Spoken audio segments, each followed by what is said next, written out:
everyone. Fact check. It's Friday. How are you tonight? Welcome to Friday. You made it. You made it to Friday, people. That is what I am talking about. You. Yes, you. You made it to Friday. You're at the end of week 56, 57. You have done it. You. And you. Yes, you have. Congratulations. And welcome here to Friday. Whoop, whoop. Raising the roof. Raising the roof. How are you tonight? What are you grateful for this Friday night, people? Tell me about your Friday and what you're grateful for. Glad to be at the end of the week. Yeah, it's been a week, Kitty, and 6 inches of snow you sent me today. 6 inches. I had to shovel today. Hey, Adele and Dazzle are here. It's treat time, Dazzle. That's what I'm talking about. It's treat time. It is treat time. It is great to have you all here on Friday night. Can't believe we were cleaning up from snow today. It just went on and on and on today. Here in the second half, we kick off the second half of April this Friday night. Yes, we do. We are kicking it off. Kicking it off. Clicking it off, kicking it off. Whatever we're doing it. 60 and sunny. Well, send us some of that, Titty. Send us 60 and sunny. Yeah, it really is a lot of snow. Somebody said it'd be good for the grass. I don't know. It's not good for the Neil. That's what I know. I know it's not good for the Neil. Out there lifting the snow. I was just like, are you kidding me? And it was the heavy, wet stuff. So, I mean, it just wasn't fun. Yeah, we're streaming live on the Facebook and the YouTube tonight. The link's in the comments. If you have any problems on Facebook, just switch right over to YouTube. We're there for you. But a nutty day, but customers came out, so it's all good, and it's really kind of funny. You either got, depending on where you were, because I had to take Nana out this afternoon to physical therapy, and next town over there was nothing on the ground, and I had to go out. Yes, shot number 2 today. Shot number 2, people. In the arm. We are in the arm. Shot number 2. Hey, Jennifer, how are you? Great to have you here tonight. So we are moving along. Continue building back better. We got shot number 2. It's in there. I freaked out the people at CVS a little bit, and they're one of their questions is, have you had any side effects since the vaccine? And I'm like, well, I grew an 11th toe, but I'm sure it's not because of the vaccine. And that really, the young lady at CVS didn't know what to do with me. She did not know how to respond then. But hey, we got to have fun. I'm not trying to screw up the process at CVS. Just give me my shot. Give me my shot. We're trying to get to the other side of this. We're trying to get everybody to the other side. Had a good interview today on unemployment insurance. I was interviewed on.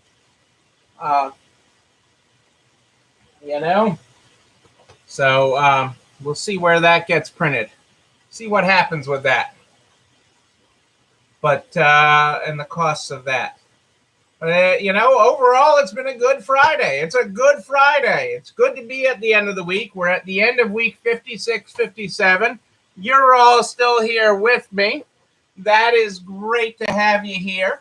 Let's get started with the Good Morning, Good Night book. The Good Morning, Good Night book is how we start this program every night. Tonight, we are on page 74. If you're following along in the book, our good morning today is good morning. Get after what you want. Leave excuses on the side of the road. Don't you feel lighter? Boom. Yeah, get after what you want. I was watching something today, and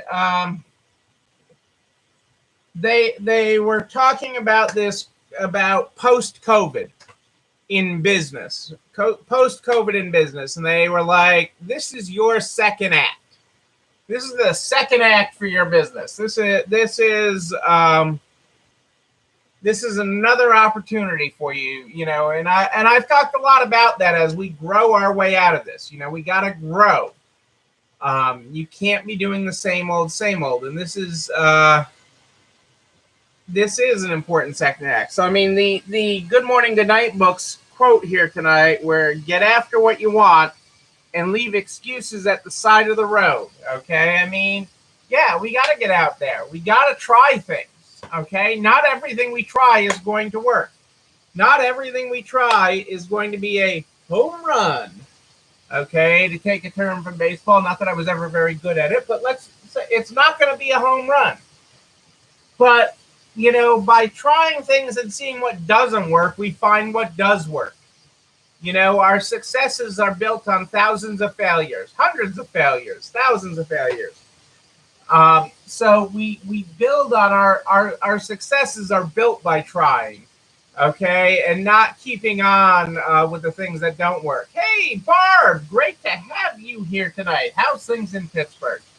But, we got to get after it, okay? This second act, this opportunity, it is truly amazing. And one of the questions last night was, what have we changed in business?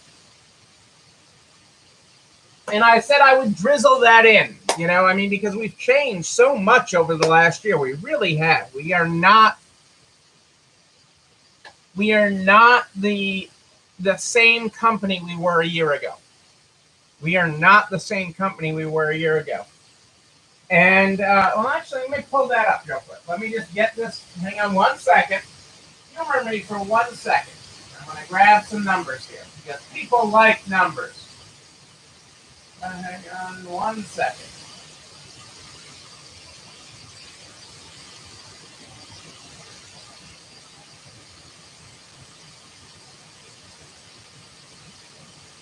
Okay. Hang on.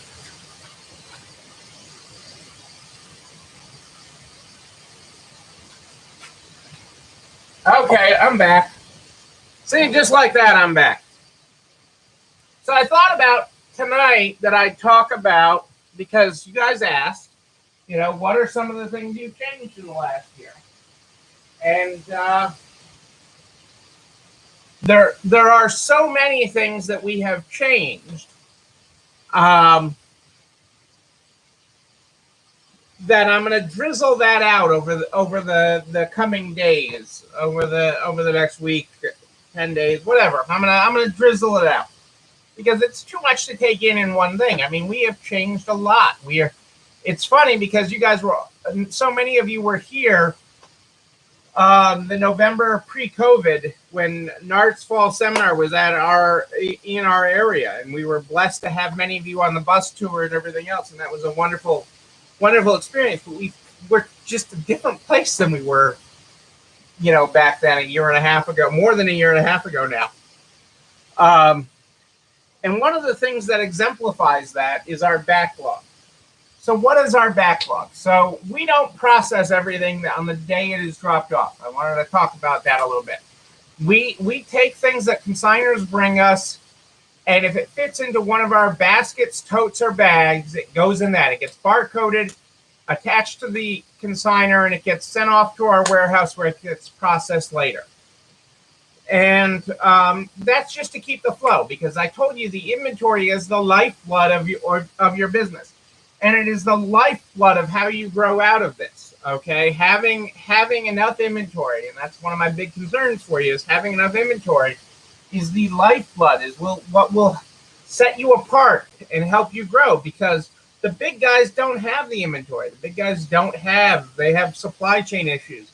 Your supply chain is local, but what you do to have that, have inventory to sell is so important, and how you welcome your consignors and how you make it easy for them. I mean, make it really easy. anything that doesn't fit into a basket, bag, or tote, excuse me, anything that does not fit into a basket, bag, or tote gets processed in store. Okay, it gets priced and handled in store. So think a high chair in the kids store, a dining room table in our home decor store, as an example. Kitty has an employee coming back after being gone over a year. I had to write out all the things that have changed to cover with him. It's 2 pages long. Exactly, Kitty. You've changed. You've made you're building back a better business. And so we've always tracked our backlog. So we've never processed, say, well, not since the earliest days of the company when Cassandra was in the store with Rebecca on the counter. Okay, so not since the earliest days of the company have we processed same day. Okay, we have always made it a point as part of our growth to allow people to bring things in at their convenience. We gave up appointments millennia ago. I don't remember exactly what year. I'd have to look it up. It was an April Fool's joke one year when that was one of the things I announced one year, is we had an April Fool's Day where we let people bring in things without appointments. And my team handled it so well. I said, no joke, great news. We're going to eliminate appointments effective, I think I made it June 1st or something. But, we proved that they could do it. But we've always had a strong backlog, okay, of things. And part of that is an inventory pipeline. But one of the things post-COVID that we've done is we slowed down temporarily. So if you think back to reopening, but this is a tool you can use for time to time to move forward. So we slowed down to move faster. So in the initial days when we were finally allowed to reopen, we slowed down the amount of incoming that we accepted to allow for social distancing, to allow for space, to allow for our teams to feel comfortable. And what that allowed us to do was work down our backlog, some of which Cassandra had been working down during COVID, because in Massachusetts, we weren't allowed to have any employees in the building, so it was only either her or I. And most of the time, I was doing other things. So we slowed down when we finally were allowed to have employees back. And we did a temporary slowdown in what we were accepting so that we could work on our backlog. Now, a year later, okay, our backlog is completely different than it was a year ago. We track this every Friday so we know where we are and so our team can feel accomplished. So we take things in several different categories. Baskets of clothes, bags of toys, drop-off totes of home decor, and ladies' accessories and shoes. Those are sort of our categories that we take things in. Baskets of clothes, which we always have plenty of, and we're never short of baskets. And is last year, okay, we were out 74 days from the day of drop-off to process a basket of clothes. Took us 74 days to process a basket of clothes from drop-off.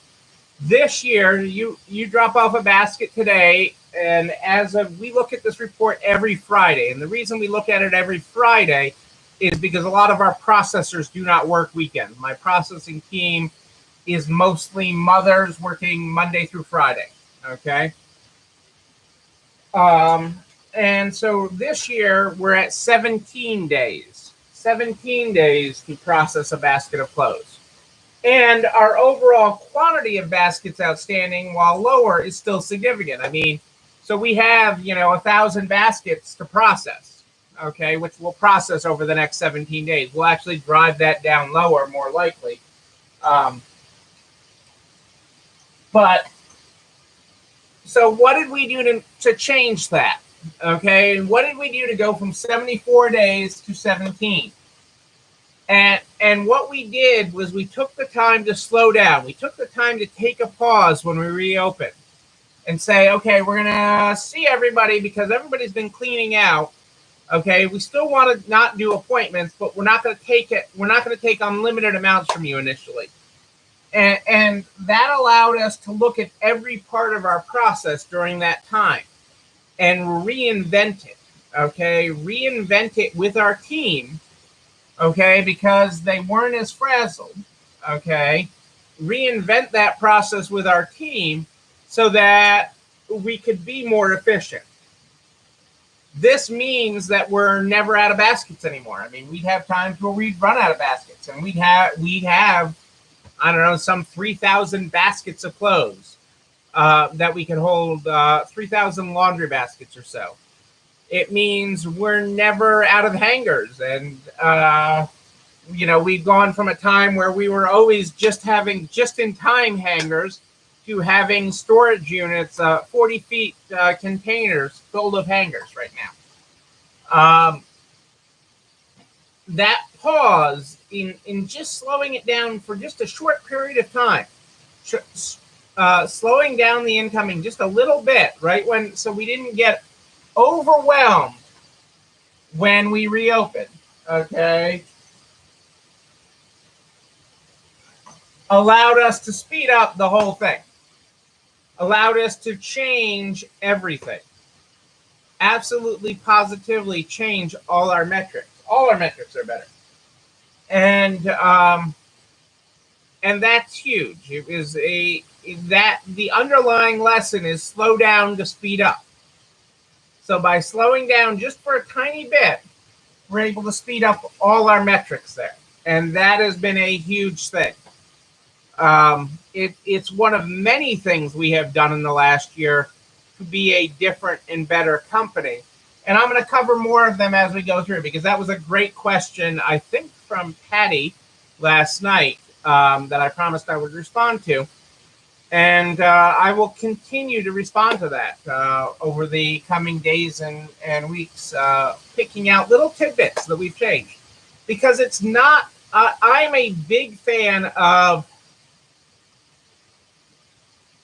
no one change is overwhelming. No one change is overwhelming. When you work on your business, okay, to make change that is effective, okay, to make change that sticks, to make change that has results, it's a very tiny shift in what you do. Each change, okay, there can be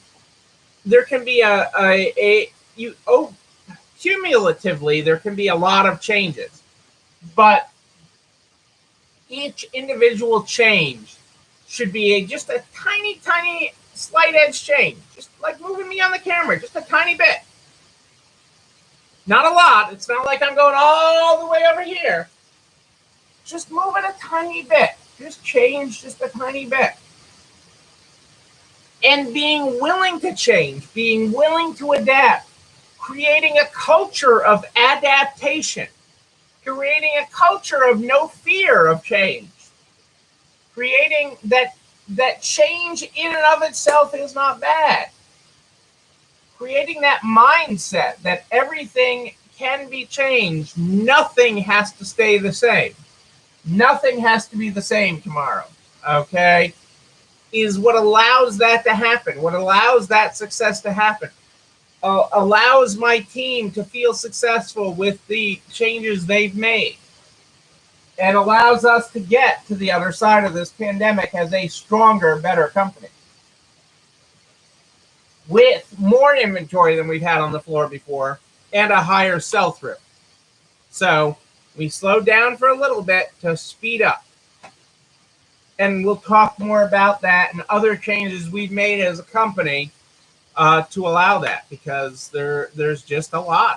I'm really proud of our company and my team and the changes they've made, and they quite honestly probably don't fully realize the magnitude of what that has done. And that's good, because sometimes the magnitude of the cumulative change can be overwhelming.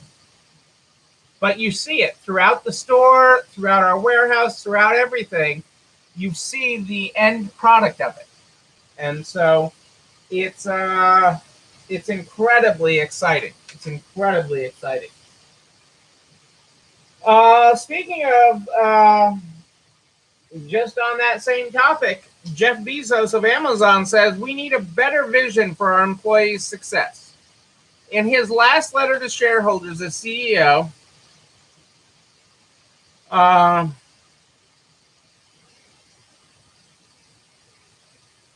Jeff says Amazon will become, not is going to work to become, Amazon will become the Earth's best employer and safest place to work.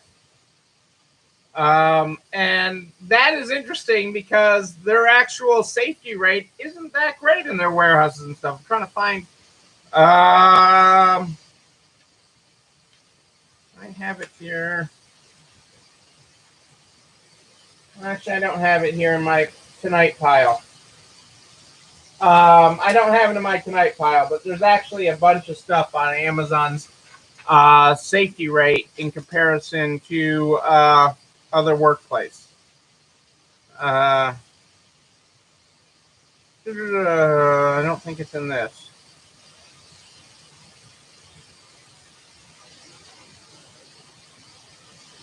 But I'll find it. I do have that about their safety record. So I talked about getting vaccinated, and I believe, and I have stressed this since before I could get vaccinated, that being vaccinated and being an advocate for people to get vaccinated is important. Okay, I believe it's an important part of my role in this industry to say I got vaccinated, to say our whole family has, and across the family we've gotten, and all my relatives, we've gotten a variety of the vaccines. We've gotten them all. The Johnson & Johnson, my brother got. Cassandra and I got Pfizer. Rebecca got Moderna. So we've gotten them all. We've got a little bit of vaccines in all of us.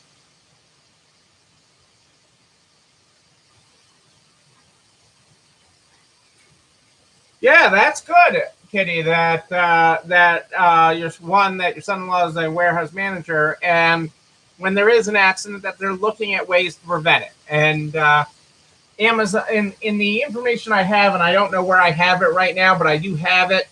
Amazon acknowledges their accident rate, and is working to make that better. And I'm all for that. I'm all for that. That's, you got to learn. You can't pull the covers over your head. You have to acknowledge the situation that you have, and then what do you look at to make it better? Okay, how do we take what we have? This is the situation we have, and if we have accidents or we have issues, we look at those situations and what do we do to mitigate them and to make them better? There's always going to be some, chance of accident or error, but how do we make it better? And so I commend Amazon for doing that. And, virtually everyone's ordered something off of Amazon. And so I don't have a problem with that. My, Amazon issues is more when they, the unfair advantage they got in 2020 is an issue with Amazon. And in Massachusetts, they are specific. My only issue with them in Massachusetts is that they are specifically not, through legislation that was passed in the state of Massachusetts, Amazon is not a retailer. Amazon is not a retailer. And there was legislation passed in Massachusetts to specifically mark them as not a retailer. And that legislation was passed specifically because Massachusetts, the state of Massachusetts, retailers have to pay time and a half on Sundays and a couple other days a year. But and that is why the Amazon law passed. So I take it, that's my only real issue with Amazon. And their innovation is good. As long as they keep innovating, they will not they will continue to survive. You remember, they are the innovator of today. Back in the day, Sears was an innovator, Kmart was an innovator, Walmart was an innovator, and today Amazon's the innovator. So who survives is all based on the ability to change. How you survive is based on your ability to change. Okay, you can't do what you were doing 18 months ago anymore. That does not work. Okay, you have to be different than you were 18 months ago. If you are the same as you were 18 months ago, you are no longer in business. Okay, and but if you are committed to change, you are committed to evolving your business. Okay, evolving your business, then you will survive, and you will perpetually survive as long as you maintain that innovation mindset, that we don't have to stay the same. Your core values, that doesn't say you have to change your core values of who you are as a person or a company, but it does say you have to adapt how your business operates. And we are committed to do that. And I know you that tune in here regularly are committed to that as well. So, talking about the vaccines for a minute, I've covered a variety of incentives that companies are giving, from paid time off to get the vaccine, to gift cards, to cash, hundreds of dollars in cash. There's actually even companies, and Jennifer will love this, okay, where you'll get, if you return to the office, you can get a Peloton. Come back to work in the office and you get a Peloton at home. Instead, where your home office was, you can they'll send you a new Peloton there. But, okay, of course there has to be a but. You can't just do things and be good about it. You can't just give people time off if they're getting a vaccine, okay?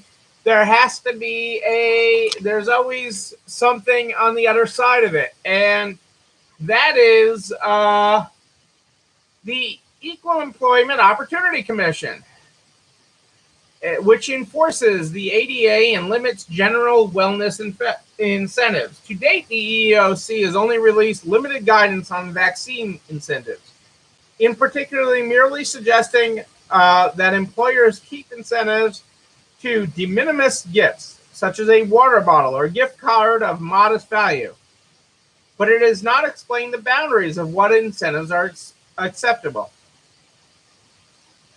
As the law stands, employers may not discriminate against their employees. If they offer incentives to receive a vaccine that some of their employees cannot receive due to religious or health reasons, they are in danger of potentially violating discrimination laws because some of their employees cannot receive the benefit.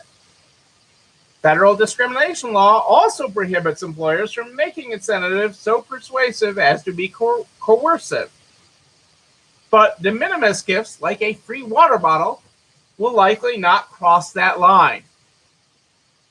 Further, the ADA forbids employers from coercing employees into providing their disability-related information, which could be solicited by the screening questionnaires involved in receiving COVID-19 vaccines. Employers must be careful not to elicit details about their employees' disabilities, especially when they are the ones offering the vaccine. While businesses and trade groups have petitioned the EEOC to take a broad approach in defining what incentives will be legal, but without guidance, employers must be careful not to trigger the ADA or discrimination laws by offering incentives to their employees. So if you choose to offer any incentive, keep it small, keep it simple, and be prepared to have to give it to those that do not get the vaccine. It is it's hard. It's not easy being an employer. It's not easy. If it were easy, everybody would do it. Okay, but it is not easy being an employer. So you need to look at that with a broad scope in what you're doing. Um, I have encouraged people to get the vaccine, and I have said we would make any schedule adjustments to when they could get an appointment. It is what we have said as a company. Okay, if when they finally got an appointment, it was during their shift, we would make sure it was covered, that they should keep the appointment and not worry about their shift, but should notify their supervisor right away. Was our stance. We didn't give extra paid time off, and we didn't give gifts such as gift cards, money. Some are giving paid time off. So just be careful with that. Okay, is the real key there. It's a tough one because obviously the vaccine is important. There's a lot of vaccine hesitancy in this country for lots of good reason. Okay. There's lots of reasons why people are hesitant, and I'm respectful of those reasons, but I'm also very respectful of the medical science behind what we have going on and the dangers of not having it. Okay, the dangers of getting the vaccine are far smaller than the dangers of getting COVID. So that is the way I work, and that is what I have been talking about. And that's why I'm so proud. Shot 2 today. Shot 2 is in the books. In the books. Feeling good today. Feeling good. The other thing on a government front that I wanted to cover tonight is, and it's literally a morbid thing to talk about, but it is something that most people are unaware about.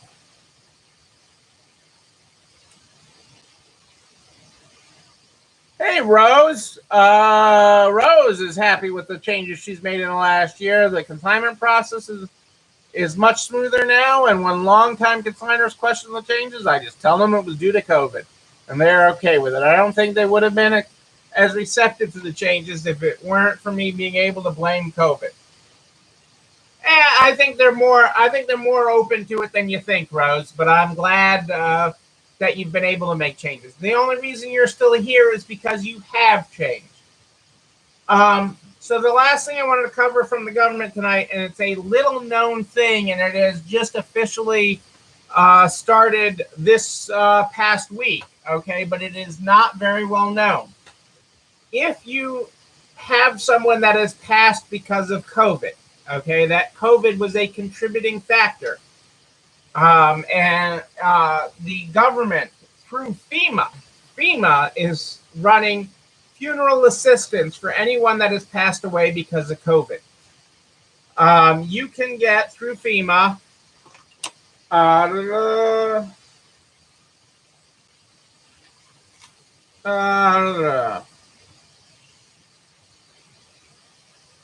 anyone who passed away after January 20th, 2020. You're required to have an official death certificate. FEMA will mail you a check, and FEMA will cover up to $9,000 in funeral expenses. $9,000 in funeral-related expenses for someone passing due to COVID. And that $9,000 could really help a family. I mean, you look at all the loved ones that have been lost in the last year due to complications of COVID, or where COVID was a contributing factor. And, you know, burying someone even in good times is not easy, and it is not cheap. Okay, it is not cheap. And this is burial, and much better than the $200 you get from Social Security. And this is in addition to the $255 you can get from Social Security. But this is available to anyone, and it's important that I talk about it tonight. And I'll post the link to it. I'll post the link to where you apply so that you have it if you need to share it with those in your community, because it's not well known. It is not one of those things that is getting a lot of press. I've known about it. It was in one of the legislation for it's old. okay, as far as COVID legislation goes. But it is an important thing, and that little bit of relief to families on the burden of funeral expenses is really a big deal. I mean, any relief that any family gets is a big deal. So we want to help everybody get what they can to. Again, it's about making it through and making it through. Taking some of the burden off of COVID. Okay, again,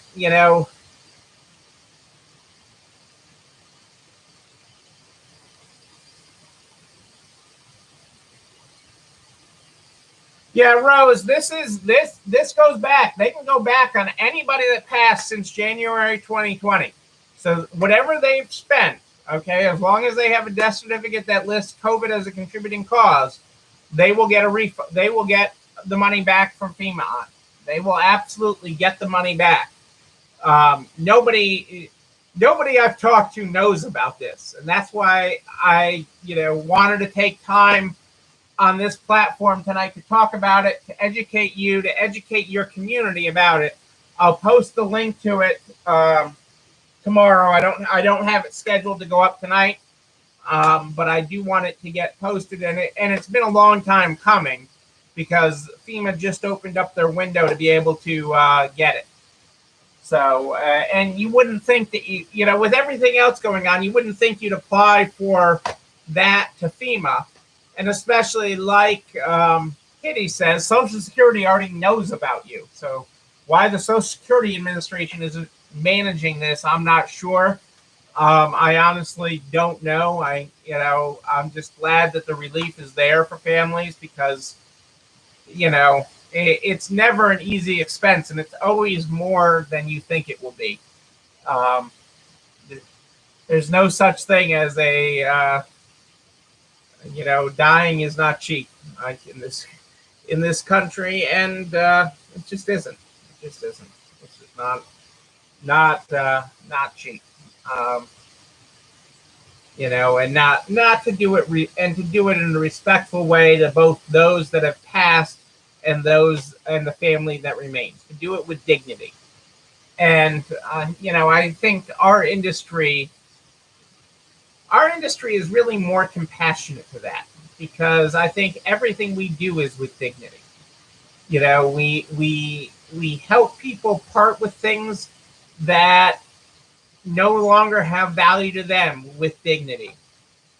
We sell quality items at a fraction of their original retail so people can buy them with dignity, that you can buy pre-owned clothes with dignity.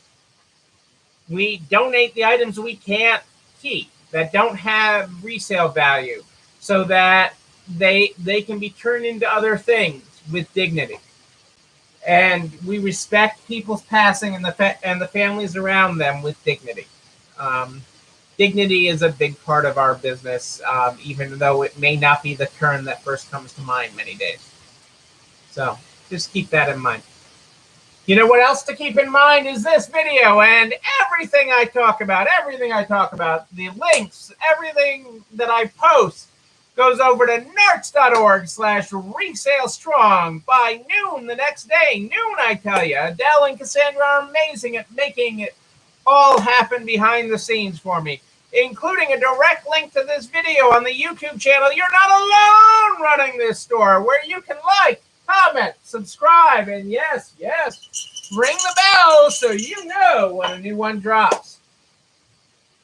I am here every night for you. You can also share those links out, narcs.org/resalestrong, with everybody you know in business. Butcher, baker, candlestick maker. I had a conversation with a baker this week. Butcher, baker, candlestick maker, so that we can help everybody get across the finish line. Everybody. I am here every night at more 8 than ish, live in the Narcs private Facebook group and streaming on YouTube. If you have a question in between, you just email me, Neil, Neil, at ECIstores.com, Neil at ECIstores.com. Don't forget, tomorrow night we have Saturday Night Live and preparing you for Self-Care Sunday. So it's Self-Care Sunday Eve tomorrow. If you've got a recipe for the Resale Strong Cookbook, if you've got a family heirloom sitting in your cabinet that would make a great recipe for the Resale Strong Cookbook for the recipe of the week, I know you do. Share it with me. Neil, Neil, at ECIstores.com. Yes, you could be the recipe of the week. We start this program every night with the Good Morning, Good Night book. The Good Morning, Good Night book is how we start this program every night. Tonight, we are on page 74. If you're following along in the book and weren't here at the top of the program, our good morning today is good morning. Get after what you want. Leave excuses on the side of the road. Don't you feel lighter? Our good night tonight is good night. We're closer than where we started. Nothing but open road ahead. Let's go. There's your graphics, folks. Ladies and gentlemen, I am Neil Abramson. I do like a good party, a wedding, a bar mitzvah even. We will party again. We will party in person. But until then, and until tomorrow night at more 8 than ish, know that you, and you, but most importantly you, yes you, you're not alone running this store. Have a great night, everybody. It's time for dessert.